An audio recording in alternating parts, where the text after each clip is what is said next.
Hello friends, welcome back to my channel Earth Mom Dehradun. मैं हूं ज्योति और वेलकम है आप सभी का मेरे चैनल में। अगर आप चैनल में इस वीडियो के माध्यम से नए जुड़े हैं तो चैनल को सब्सक्राइब करना बिल्कुल ना भूलें। साथ ही साथ नीचे एक बेल नोटिफिकेशन है, इसको ज़रूर हिट कर दें मैं, ताकि जब भी कोई न्यू वीडियो डालूंगी तो आप सभी को उसका नोटिफिकेशन मिल जाएगा। तो चलिए इसी के साथ आज का वीडियो शुरू करते हैं। छोटों को ढेर सारा प्यार और बड़ों को राधे राधे।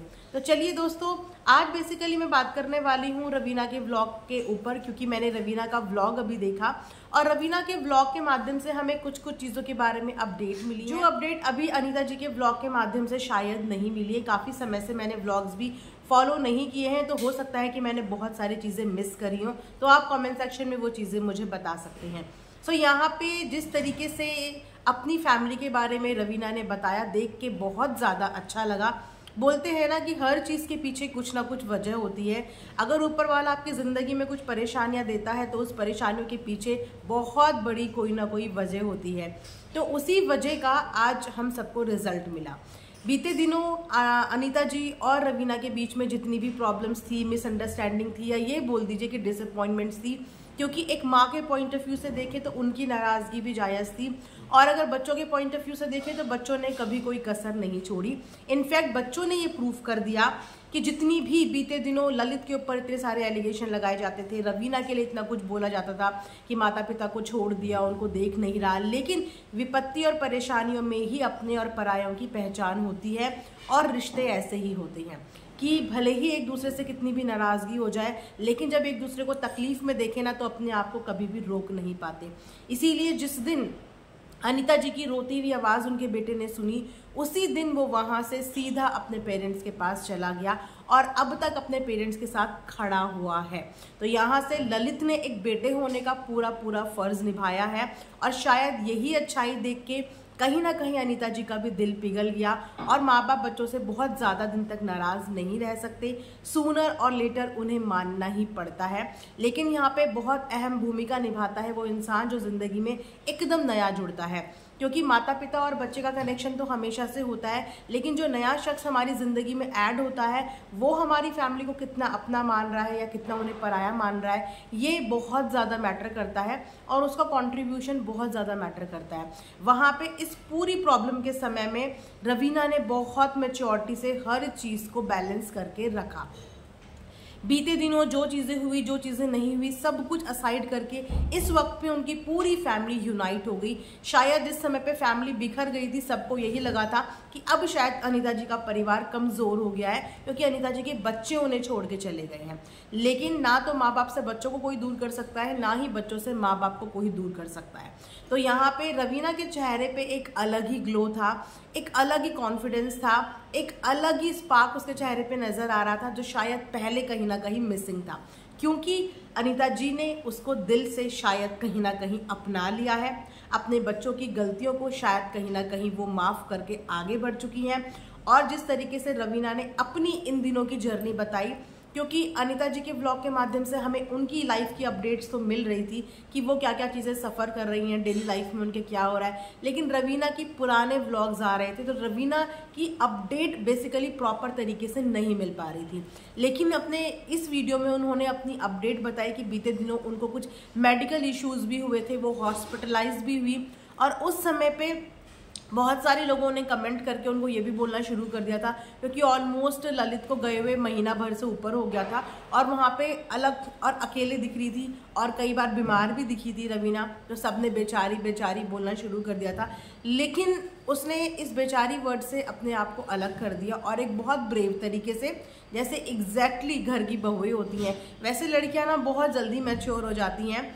और हमारे पेरेंट्स कभी कभी शॉक हो जाते हैं बच्चों का ये रूप देख के कि जो बच्चा पहले शादी से पहले बिल्कुल कहीं अकेले रह नहीं पाता था, इतना सेंसिटिव था, इतना इमोशनल था, शादी के तुरंत बाद ना लड़कियों के अंदर एक अलग ही मैच्योरिटी और एक अलग ही चीज़ें आ जाती है। अब ये कुदरती चीज़ें बोलो या क्या इस चीज़ का हम नाम दें, कि वो इतने आराम से सारे रिश्ते संभाल लेती है, जिन रिश्तों के लिए वो पहले इतने कैजुअल होती है शादी से पहले, शादी के बाद वो उन रिश्तों के लिए इतनी ज़्यादा रिस्पॉन्सिबल हो जाती है कि उसने अपनी हेल्थ से रिलेटेड सब चीज़ें भी डील करी, और यहाँ पे अपनी फैमिली को भी क्रेडिट दिया, क्योंकि काफ़ी टाइम से जब भी रवीना को थोड़ा सा भी कुछ होता है तो कहीं ना कहीं अनीता जी को भी टारगेट किया जाता है कि वो अपनी बहू को देख नहीं रही हैं या बहुत सारी चीज़ें। तो वहाँ से उसने बताया कि इन दिनों में मैं बहुत सारी चीज़ें कैमरे के आगे नहीं दिखा सकती, लेकिन इन लोगों की बॉन्डिंग में बहुत अच्छी चीज़ें हुई हैं, यानी कि बॉन्डिंग में बहुत अच्छी शुरुआत हो चुकी है।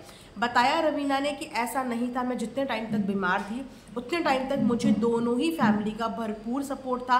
सब लोग मेरे को कॉल पे पूछ रहे थे ऑल टाइम, मतलब जितना मैक्सिमम टाइम हो सकता है मेरे साथ रहते हैं। बहुत सारी चीज़ें हम कैमरे पे नहीं दिखा सकते, लेकिन बैक कैमरा हम लोग बहुत घंटों घंटों तक वीडियो कॉल पे बात करते हैं। फैमिली के हर एक बंदे से उसका कॉन्टैक्ट है, हर एक बंदे से एक रिलेशनशिप बिल्ट हो रही है, जो कि देखने में बहुत अच्छा लगा, क्योंकि हर परिवार साथ में अच्छा लगता है। एक बहू भी एक ससुराल डिज़र्व करती है और ससुराल वाले भी बहू डिज़र्व करते हैं।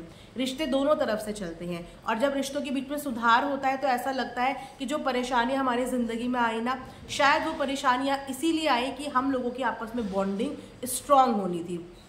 एक खोया हुआ बेटा, एक नाराज़ माँ, दोनों को आपस में मिलना था, दोनों का आपस में मिलाप होना था, शायद इसीलिए ये परेशानियाँ ज़िंदगी में आई। फिलहाल अपनी फैमिली को लेके काफ़ी ज़्यादा खुश नज़र आ रही हैं रवीना, काफ़ी संतुष्ट नज़र आ रही हैं और काफ़ी ज़्यादा तारीफ़ भी कर रही थी। इससे पता चल रहा था कि फैमिली में सब कुछ बहुत अच्छे से हो गया है, चीज़ें बहुत सही हो गई हैं। जो जगह कहीं ना कहीं मिसिंग थी रवीना की, वो जगह रवीना को वापस मिल गई है। अब इसके बाद बात करते हैं कुछ केस के अपडेट के बारे में। मुझे आइडिया नहीं है कि इस केस के बारे में कोई अपडेट अभी तक अनीता जी ने दी या नहीं दी, लेकिन रवीना ने अपने व्लॉग में केस से रिलेटेड एक छोटी सी अपडेट दी है कि केस बीच में डिसमिस हुआ था। अब बहुत सारे लोगों को हो सकता है कि डिसमिस का मतलब ना पता हो, तो डिसमिस का मतलब होता है जब भी कोई केस हमारा कोर्ट में चल रहा हो, अकॉर्डिंग टू गूगल जो भी केस हमारा कोर्ट में चल रहा हो, जब वो केस हमारा डिसमिस होता है तो उसका मतलब होता है व्हेन अ जज dismisses a case against someone, he or she formally states that there is no need for a trial, usually because there is not enough evidence for the case to continue। ये फैसला कोई भी जज तब लेता है किसी भी केस के अगेंस्ट में जब उनको ट्रायल की ज़रूरत नहीं होती। बेसिकली यूजुअली ये तब होता है जब आपके पास इनफ एविडेंस और प्रूव्स ना हो केस को कंटिन्यू करने के लिए। सो बेसिकली जो केस डिसमिस हुआ है, गूगल के अकॉर्डिंग एक ये डेफिनेशन केस डिसमिस की बनती है। तो अगर अनीता जी का केस डिसमिस हुआ है बिकॉज ऑफ द एविडेंसेस और प्रूफ जो शायद कोर्ट के ट्रायल में प्रूव नहीं हुए, तो फिर वहाँ से कोर्ट और जज उस केस को डिसमिस कर देते हैं, जिसकी वजह से ये लोग परेशान भी नज़र आ रहे थे। लेकिन आई थिंक अनीता जी के पास सफिशेंट प्रूफ्स थे, तो ये केस डिसमिस हुआ क्यों? बहुत ज़्यादा इस चीज़ के बारे में चर्चा नहीं करी है रवीना ने, लेकिन डिसमिस का मतलब तो डिसमिस ही होता है ना, एक तरीके से टर्मिनेट हो जाता है कि वहाँ से जज ने उस केस को टर्मिनेट कर दिया। लेकिन अनीता जी के पास मेडिकल की सारी रिपोर्ट्स थी, क्योंकि उनके साथ मारपीट हुई थी।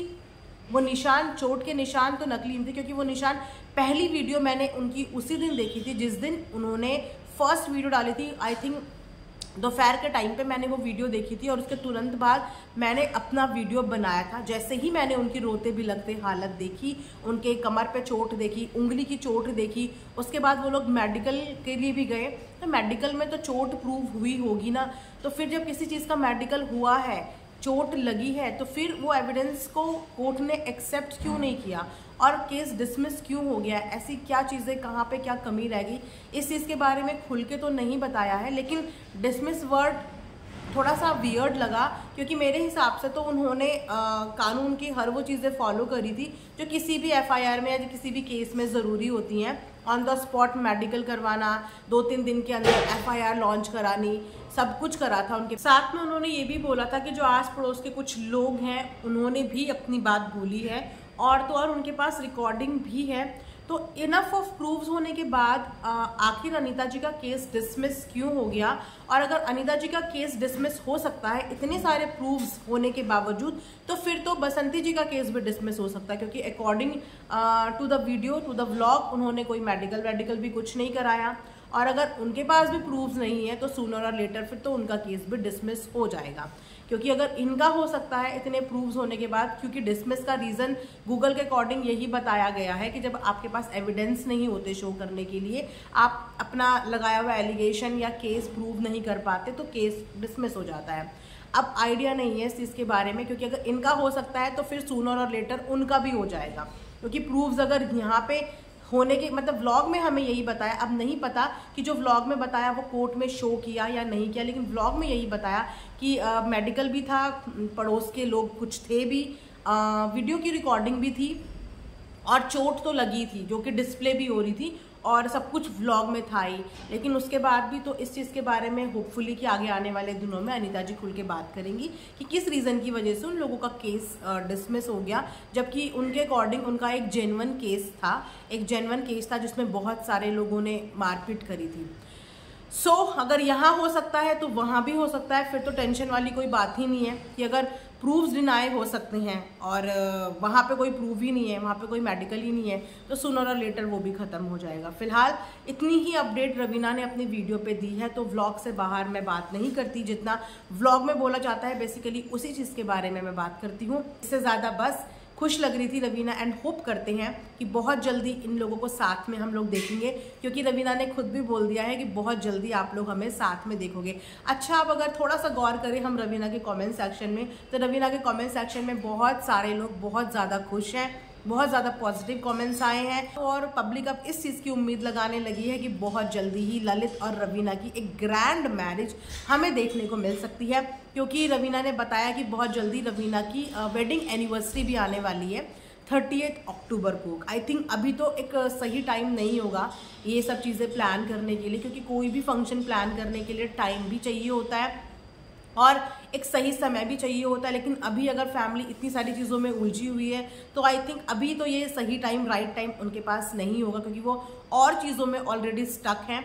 लेकिन सूनर और लेटर पब्लिक की ये डिमांड आ रही है कमेंट सेक्शन में कि हमें बहुत जल्दी से ललित और रवीना का एक ग्रैंड फंक्शन देखना है, और जिस पे कि रवीना ने हार्ट भी दिया हुआ है, तो हो सकता है कि फैमिली की फर्दर प्लानिंग हो इस चीज़ को लेके और बहुत जल्दी एक धूम धड़ाके वाली विद फुल ऑफ रिचुअल हमें ललित और रवीना का एक फंक्शन देखने को मिले। बट फिलहाल अभी इतनी जल्दी एक्सपेक्ट करना थोड़ा सा जल्दी हो जाएगा, क्योंकि अभी वो लोग अपनी और चीज़ों में थोड़ा सा इन्वॉल्व हो रखे हैं। जब वो उनसे फ्री हो जाएंगे फिर डेफिनेटली वो इस चीज़ पे भी ज़रूर काम करेंगे। तो दोस्तों, ये रिएक्शन वीडियो मैं यहीं पे एंड करती हूँ। आई होप कि आप लोगों को पसंद आए। मिलेंगे नेक्स्ट वीडियो में, तब तक अपना ध्यान रखिए। Thanks for watching earth Mom Dehradun.